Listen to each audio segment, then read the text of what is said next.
Folks, Bobo here at 3 Zen. We're going to take a little bit of a departure here. I'm going to tell you about flying an AWE one time. That's an aircraft with one frickin' engine. I don't know whether it was a Cessna 150, Cessna 172. I don't know what the hell it was. I think it might have been a Cessna 172.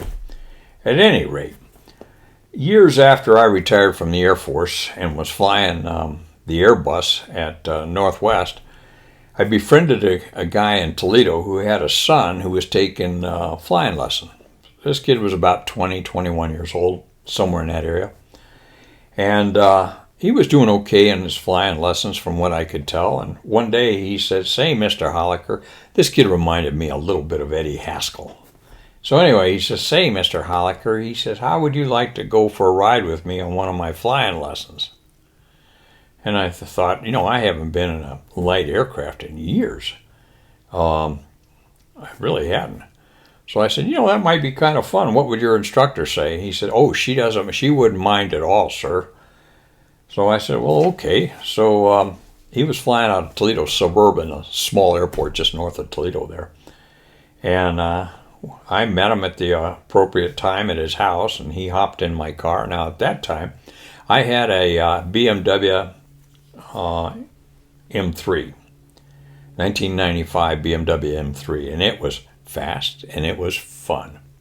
So we go zipping up to the airport and walked in and met his instructor. She was nice enough gal and very cordial. And I said to her, I pulled her aside, I said, "Are you sure you don't mind if I just sit back and ride?" She said, "No, not at all." So I hopped in the airplane and they fired it up and off we went.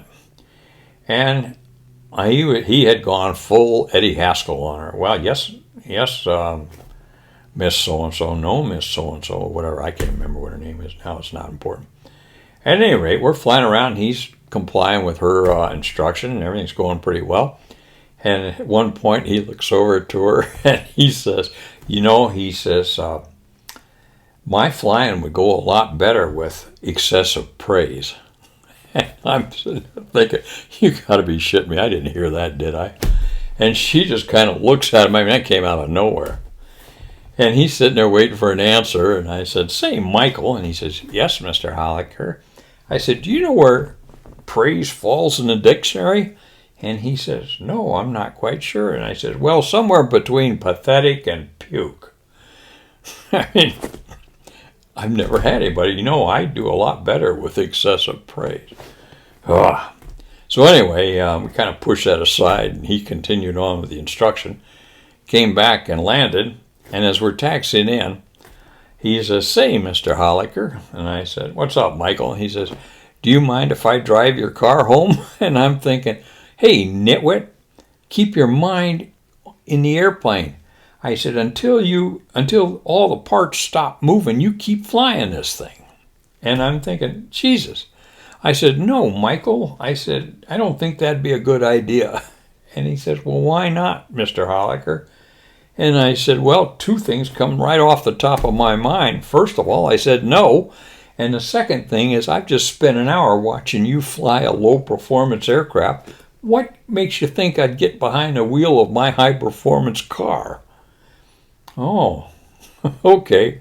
And he taxied in, they debriefed. And then I shared with him, I said, "Michael," I said, "when you're flying," I said, "you need to have your attention totally devoted to learning what your instructor is trying to teach you."